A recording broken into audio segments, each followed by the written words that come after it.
नमस्कार, संसद टीवी में आपका स्वागत है। मैं हूं प्रतिबिंब शर्मा। सुबह के 10 बज गए हैं और मैं हाजिर हूं अभी तक के तमाम अपडेट्स के साथ अपडेट एट 10 में। सबसे पहले नजर डाल लेते हैं आज के बड़े अपडेट्स पर।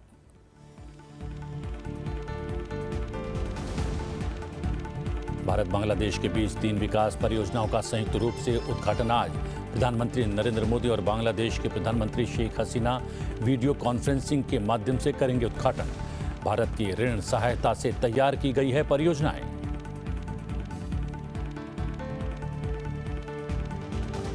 प्रधानमंत्री नरेंद्र मोदी कर्तव्य पथ पर मेरी माटी मेरा देश अभियान के तहत अमृत कलश यात्रा के समापन कार्यक्रम में हुए शामिल। अमृत वाटिका और अमृत महोत्सव स्मारक का किया उद्घाटन।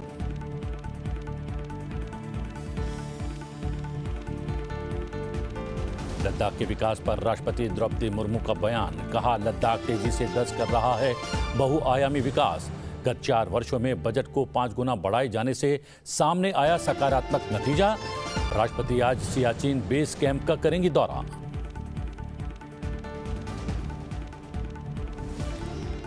उपराष्ट्रपति जगदीप धनखड़ ने कहा, पिछले 1 दशक में महिलाओं को लेकर हुए रचनात्मक बदलाव। नारी शक्ति वंदन विधेयक नारी सशक्तिकरण में साबित होगा मील का पत्थर।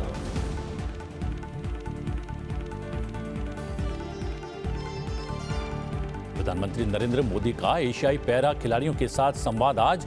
एशियाई पैरा खेलों में उत्कृष्ट प्रदर्शन के लिए देंगे बधाई। भविष्य की प्रतियोगिताओं के लिए भी करेंगे प्रेरित।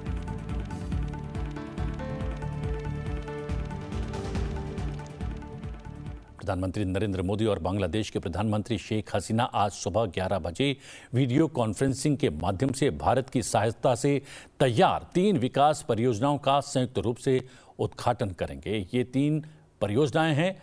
Akhaura Agartala cross border rail संपर्क परियोजना भारत सरकार द्वारा बांग्लादेश को दी गई 392 करोड़ 52 लाख रुपए की अनुदान सहायता के तहत तैयार की गई है।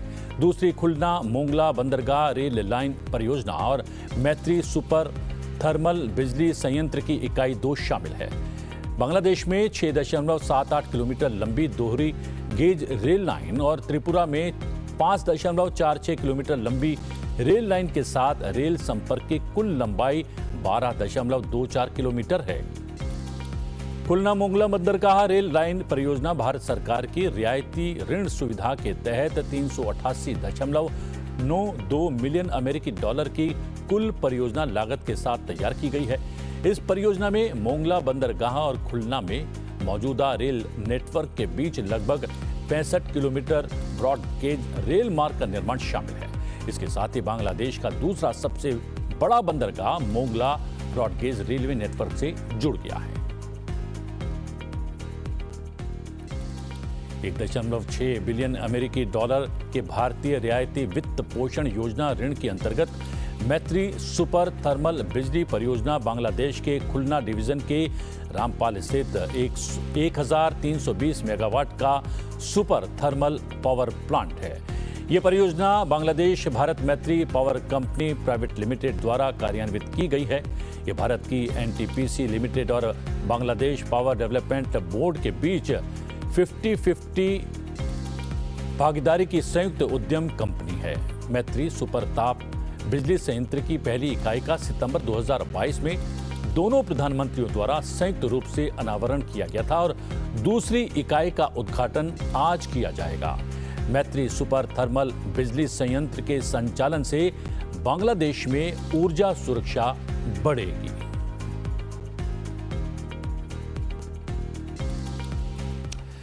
प्रधानमंत्री नरेंद्र मोदी कर्तव्य पथ पर मेरी माटी मेरा देश अभियान के तहत अमृत कलश यात्रा के समापन कार्यक्रम में शामिल हुए। इस कार्यक्रम के दौरान प्रधानमंत्री ने अमृत वाटिका और अमृत महोत्सव स्मारक का उद्घाटन किया। प्रधानमंत्री ने देश के युवाओं के लिए मेरा युवा भारत मंच का भी शुभारंभ किया। इस अवसर पर प्रधानमंत्री ने देश के युवा भारत को 2047 तक एक विकसित राष्ट्र बनाने का भी संकल्प लिया।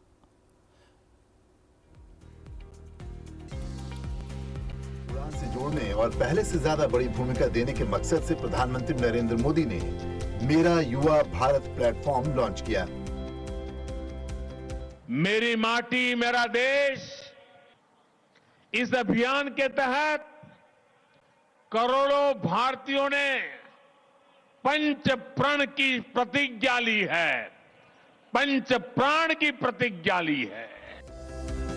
इसके साथ ही विकसित भारत के संकल्प के लिए एक और बड़े अभियान की शुरुआत हुई। आज मेरा युवा भारत संगठन यानी माय भारत, माय भारत की नींव रखी गई है। 21वीं सदी में राष्ट्र निर्माण के लिए मेरा युवा भारत संगठन बहुत बड़ी भूमिका निभाने वाला है। भारत के युवाओं की खासियत है कि अगर उनको एक बार मौका मिले तो वो कुछ भी हासिल कर सकते हैं। जब भी कोई बड़ा बदलाव हुआ है तो उसके पीछे युवाओं की भूमिका बेहद खास रही है। इसी माटी के लिए एक सेनानी ने कहा था, दिल से निकलेगी न मरकर कभी वतन की उल्फत, मेरी मिट्टी से भी खुशबुए वफा आएगी। किसान हो, वीर जवान हो, किसका खून पसीना इसमें नहीं मिला है।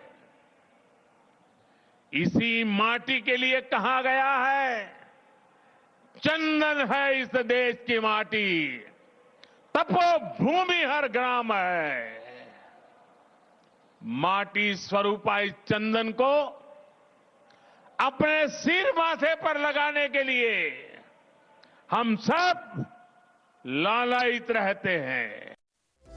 भारत के डिजिटल कार्यक्रम की ताकत को आज पूरी दुनिया जान रही है, मान रही है। राष्ट्र प्रथम की भावना सर्वोपरि हो तो नतीजे भी उत्तम से उत्तम मिलते हैं। आजादी के इसी अमृत महोत्सव के दौरान भारत ने ऐतिहासिक उपलब्धियां भी हासिल की है।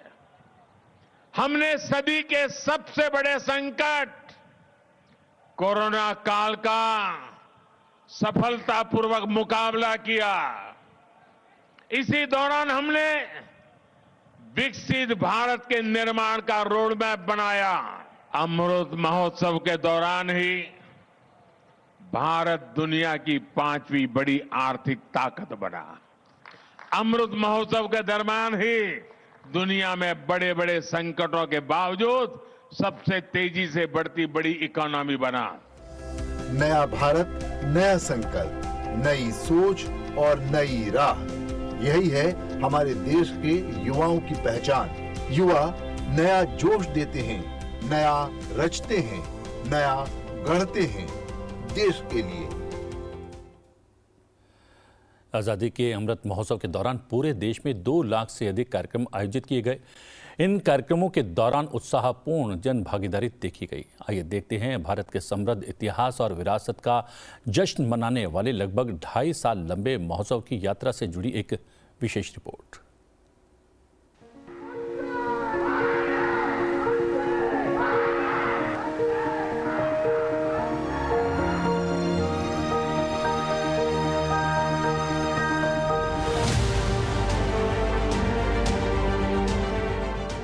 माननीय प्रधानमंत्री जी के आह्वान पर शुरू हुआ भारत के गौरवशाली इतिहास का उत्सव, स्वाधीनता संग्राम का उत्सव, संस्कृति के स्वाभिमान और राष्ट्र की उपलब्धियों का महापर्व, आजादी का अमृत महोत्सव।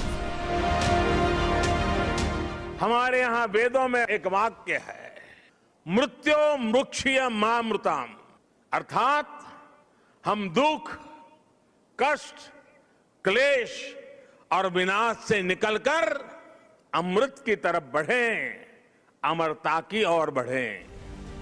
यही संकल्प आजादी के इस अमृत महोत्सव का भी है। इस अद्भुत आयोजन के अंतर्गत 2 वर्षों में देश विदेश में 2 लाख से ज्यादा कार्यक्रम किए गए, जिनमें जन भागीदारी अविस्मरणीय रही।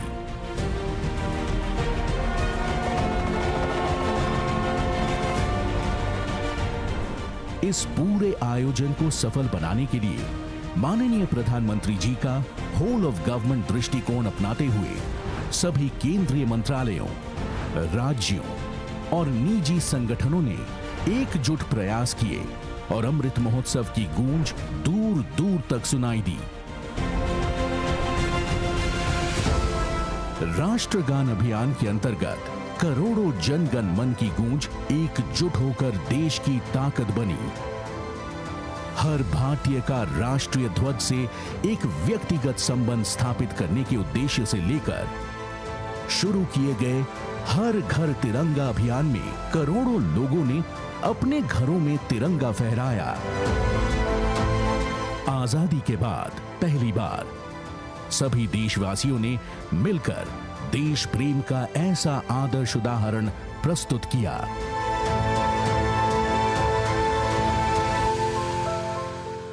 अमृत महोत्सव के दौरान हमने स्वतंत्रता संग्राम के कई महान नायकों को भावभीनी श्रद्धांजलि दी।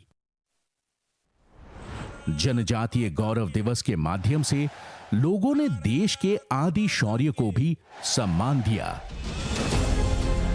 एक भारत श्रेष्ठ भारत की भावना को आगे बढ़ाते हुए आजादी का अमृत महोत्सव ने लोगों में अनेकता में एकता का एहसास जगाया और राष्ट्रीय एकता की नींव और मजबूत की।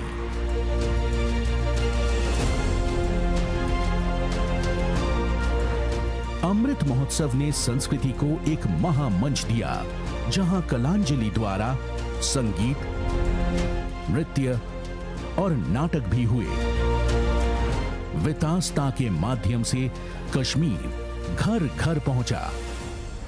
काशी उत्सव जैसे साहित्यिक सम्मेलन भी किए और प्राचीन भारतीय ज्ञान गंगा की धारा भी बहने लगी। इसी कड़ी में किला और कहानियां और वंडर केव्स अभियानों ने भारत के सांस्कृतिक गौरव का परचम लहराया। देश में हर घर ध्यान लगाया गया। हमारे गांव हमारी धरोहर बने। अमृत कलश यात्रा जैसे सफल आयोजन के साथ मेरी माटी मेरा देश की महान सोच सबके हृदय में घर कर गई। देश की युवा शक्ति ने भी बढ़े चलो का संदेश अपनाते हुए इस महापर्व में असीम उत्साह दिखाया। आजादी के इस अमृत महोत्सव ने सबका साथ, सबका विकास, सबका विश्वास, सबका प्रयास को मूल मंत्र की तरह साधा। माननीय प्रधानमंत्री जी की प्रेरणा से हर भारतवासी ने किया पंच प्राण निभाने का वादा।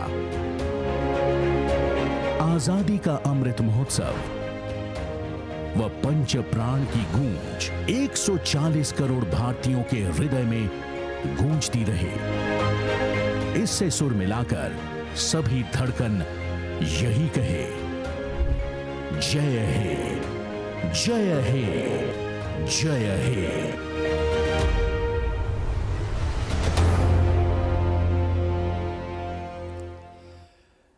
देश भर से लाए गए अमृत कलश की मिट्टी से राजधानी दिल्ली में इंडिया गेट के समीप अमृत वाटिका का निर्माण किया जाएगा। कैसी होगी ये अमृत वाटिका और क्या होगा इसका महत्व जानने के लिए आपको दिखाते हैं एक और विशेष रिपोर्ट। आज जब हम आजादी का अमृत महोत्सव मनाकर शताब्दी वर्ष की ओर बढ़ रहे,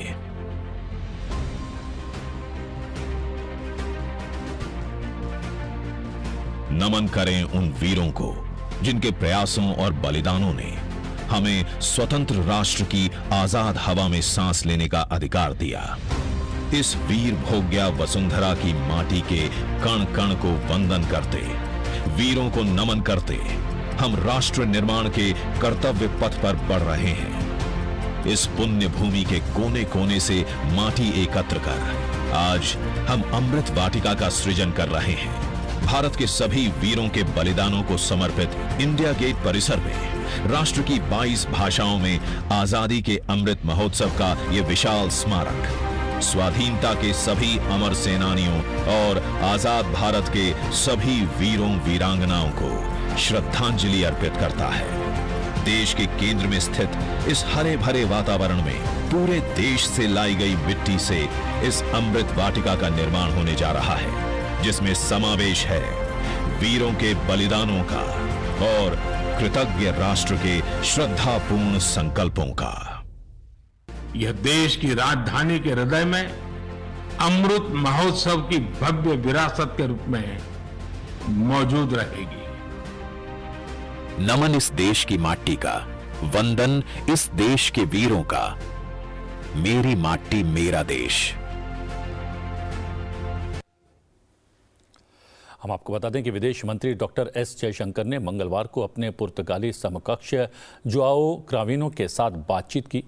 इस दौरान उन्होंने द्विपक्षीय आर्थिक सहयोग में प्रगति पर चर्चा की और पश्चिम एशिया, यूक्रेन, मध्य एशिया और भारत प्रशांत क्षेत्र से जुड़े विषयों पर विचारों का आदान प्रदान किया। तो प्रमुख यूरोपीय देशों के साथ भारत के द्विपक्षीय संबंधों को और मजबूत करने के उद्देश्य से पुर्तगाल और इटली की अपनी 4 दिवसीय यात्रा के पहले चरण में विदेश मंत्री एस जयशंकर ने भारत यूरोपीय संघ संबंधों के लिए पुर्तगाल के समर्थन की भी सराहना की। लिस्बन में विदेश मंत्री जोआओ क्राविनो के साथ सार्थक बातचीत की जानकारी भारतीय विदेश मंत्री ने सोशल मीडिया प्लेटफॉर्म एक्स पर दी। गौरतलब है कि भारत और पुर्तगाल के बीच सभी क्षेत्र में पारस्परिक रूप से लाभप्रद संबंध हैं, जो समय के साथ मजबूत हुए हैं। विदेश मंत्री ने पुर्तगाल के प्रधानमंत्री एंटोनियो कोस्टा से मुलाकात की। इस दौरान दोनों नेताओं ने समसामयिक चुनौतियों पर चर्चा की। विदेश मंत्री ने लिस्बन में महात्मा गांधी और कस्तूरबा गांधी की प्रतिमा पर श्रद्धासुमन भी अर्पित किए। बात कर लेते हैं अयोध्या की राम जन्मभूमि पर बन रहे मंदिर के अंदर रामलला की मूर्ति को 8 फीट ऊंचे सोने से बने सिंहासन पर रखा जाएगा। श्री राम जन्मभूमि तीर्थ क्षेत्र ट्रस्ट के एक सदस्य ने मंगलवार को जानकारी देते हुए बताया कि रामलला की मूर्ति को अयोध्या में राम मंदिर के गर्भगृह के अंदर 8 फीट ऊंचे सोने से बने संगमरमर के सिंहासन पर रखा जाएगा। रामलला का ये सिंहासन राजस्थान में कारीगरों के द्वारा तैयार किया जा रहा है और ये सिंहासन तैयार होकर 15 दिसंबर तक अयोध्या राम मंदिर पहुंच जाएगा। देश की राजधानी नई दिल्ली और आसपास के क्षेत्रों में हवा की क्वालिटी लगातार खराब होती जा रही है। आज दिल्ली के कुछ इलाकों में AQI 400 के पार दर्ज किया गया है। दिल्ली के ज्यादातर क्षेत्रों में हवा की गुणवत्ता यानी कि एयर क्वालिटी इंडेक्स बहुत खराब श्रेणी में दर्ज की गई है। वहीं कुछ क्षेत्रों में हवा की गुणवत्ता गंभीर श्रेणी में रिकॉर्ड की गई है। दिल्ली में बदतर होते प्रदूषण के हालात के संबंध में वायु गुणवत्ता प्रबंधन आयोग द्वारा जारी दिशा निर्देशों के अनुपालन में दिल्ली परिवहन निगम ने बड़ा फैसला लिया है। फैसले के मुताबिक 126 बसें अतिरिक्त शेड्यूल पर चलेंगी, जो सुबह शाम में 856 ट्रिप लगाएंगी। इस प्रकार ये बसें दिन भर में कुल 2700 ट्रिप लगाएंगी। प्रदूषण के हालात सामान्य होने तक ये व्यवस्था लगातार लागू रहेगी। आज से राष्ट्रीय राजधानी में BS3 और 4 डीजल बसों के प्रवेश पर भी प्रतिबंध लगा दिया गया है। इस आदेश का असर दिल्ली, हरियाणा, यूपी और राजस्थान के कुछ शहरों के बीच दिख सकता है। ये नियम निजी और सरकारी सभी बसों पर लागू होगा। प्रधानमंत्री नरेंद्र मोदी आज शाम तकरीबन 4:30 बजे नई दिल्ली में मेजर ध्यानचंद नेशनल स्टेडियम में भारत के एशियाई पैरा गेम्स दल के साथ बातचीत करेंगे। ये कार्यक्रम प्रधानमंत्री द्वारा एशियाई पैरा खेलों में उनके उत्कृष्ट प्रदर्शन के लिए बधाई देने और भविष्य की प्रतियोगिताओं के लिए प्रेरित करने का एक प्रयास है। इस कार्यक्रम में एथलीट, उनके कोच, भारतीय पैरालंपिक समिति और भारतीय ओलंपिक संघ के अधिकारी, राष्ट्रीय खेल महासंघों के प्रतिनिधि और युवा मामले और खेल मंत्रालय के अधिकारी हिस्सा लेंगे। भारत ने एशियाई पैरा गेम्स 2022 में 29 स्वर्ण पदक सहित कुल 111 पदक जीते हैं। इन खेलों में भारत ने पदक तालिका के आधार पर वर्ष 2018 में अपने पिछले सर्वश्रेष्ठ प्रदर्शन की तुलना में 54% बेहतर प्रदर्शन किया है। भारत ने जापान को 2-1 से हराकर महिला एशियाई चैंपियंस ट्रॉफी हॉकी टूर्नामेंट के सेमीफाइनल में प्रवेश कर लिया है। रांची में महिला एशियाई चैंपियंस ट्रॉफी हॉकी टूर्नामेंट में भारत ने कल जापान को 2-1 से हराया। भारत लगातार चौथी जीत के साथ टूर्नामेंट के फाइनल में पहुंच गया है। टीम ने इससे पहले थाईलैंड, मलेशिया और चीन को हराया था। अंतिम लीग मैच में भारत का मुकाबला कल दक्षिण कोरिया से होने वाला है। मंगलवार को विश्व कप 2023 का 31वां मुकाबला पाकिस्तान और बांग्लादेश के बीच खेला गया। कोलकाता के ईडन गार्डन में खेले गए इस मैच में पाकिस्तान ने बांग्लादेश को 7 विकेट से हराया। इस विश्व कप में यह पाकिस्तान की तीसरी जीत है। बांग्लादेश ने पहले बल्लेबाजी करते हुए 45.1 ओवर में ऑल आउट होकर 204 रन बनाए। बांग्लादेश की ओर से महमूदुल्लाह ने सर्वाधिक 56 रन बनाए। जवाब में 205 रनों के आसान लक्ष्य का पीछा करने उतरी पाकिस्तान की टीम ने 32.3 ओवर में 3 विकेट खोकर इस मुकाबले को जीत लिया। पाकिस्तान की ओर से फखर जमान ने शानदार 81 रन बनाए। मैच में जीत दिलाने के लिए फखर जमान की 81 रनों की पारी के लिए उन्हें मैन ऑफ द मैच चुना गया। इस मैच के साथ ही पाकिस्तान 6 अंकों के साथ इस विश्व कप में अंक तालिका में 5वें स्थान पर आ गया है। आज की बात करें तो आज विश्व कप का 32वां मुकाबला दक्षिण अफ्रीका और न्यूजीलैंड के बीच पुणे में 2 बजे खेला जाने वाला है। और अब बात करते हैं आज के दिन से जुड़े इतिहास की और जानते हैं आज के दिन से जुड़ी मुख्य घटनाओं के बारे में। 1 नवंबर साल 1956 को कर्नाटक राज्य की स्थापना हुई। इसकी राजधानी बेंगलुरु है। इस राज्य का गठन राज्य पुनर्गठन अधिनियम के अधीन किया गया था। इससे पूर्व यह मैसूर राज्य कहलाता था।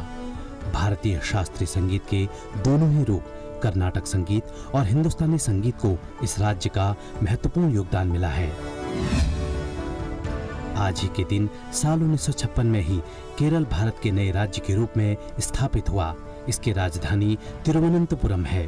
यह यूनिसेफ और विश्व स्वास्थ्य संगठन WHO द्वारा मान्यता प्राप्त विश्व का प्रथम शिशु सौहार्द राज्य है।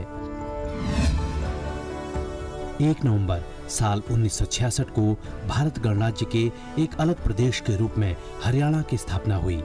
हरियाणा की राजधानी चंडीगढ़ है। हरियाणा पंजाब राज्य का अंग था, जिसे साल 1966 में भारत के नए राज्य के रूप में पहचान मिली। यह राज्य वैदिक सभ्यता और सिंधु घाटी सभ्यता का मुख्य निवास स्थान रहा है। इस क्षेत्र में विभिन्न निर्णायक लड़ाइयां भी हुई हैं, जिसमें भारत का अधिकतर इतिहास समाहित है। पानीपत के 3 ऐतिहासिक युद्ध इसी राज्य में हुए हैं। इसमें महाकाव्य महाभारत का युद्ध भी शामिल है। 1 नवंबर साल 2000 को छत्तीसगढ़ की स्थापना भारत के एक नए राज्य के रूप में हुई। इसकी राजधानी रायपुर है। मध्य प्रदेश से अलग होने के बाद यह भारत का 26वां राज्य बना। किसी समय में इस क्षेत्र में छत्तीसगढ़ होने की वजह से इसका नाम छत्तीसगढ़ रखा गया। छत्तीसगढ़ भारत का एक ऐसा राज्य है जिसे महतारी यानी माँ का दर्जा दिया गया है। छत्तीसगढ़ वैदिक और पौराणिक काल से ही विभिन्न संस्कृतियों के विकास का केंद्र रहा है। यहाँ के प्राचीन मंदिरों से इस बात का पता चलता है कि यहाँ पर वैष्णव, शैव, शाक्त, बौद्ध संस्कृतियों का विभिन्न कालों से प्रभाव रहा है। राजधानी दिल्ली में गत 2 बरस से चल रहा अमृत महोत्सव संपन्न हो गया है। इस अवसर पर जाने माने गायक कैलाश खेर ने अपनी प्रस्तुति से सबको सम्मोहित कर दिया। चलते चलते आपको छोड़े जाते हैं कैलाश खेर की इस प्रस्तुति के साथ। मुझे आज्ञा दीजिए, लेकिन बने रहिए संसद टीवी के साथ। नमस्कार। जटा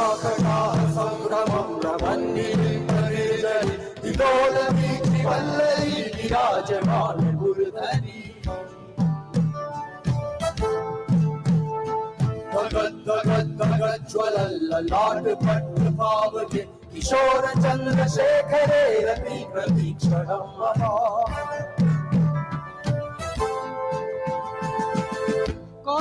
कौन है वो कहाँ से वो आया चारों दिशाओं में तेज सब छाया उसकी भुजाएं बदले कथाएं भागीरथी तेरी तरफ शिव जी चले देख जरा ये विचित्र माया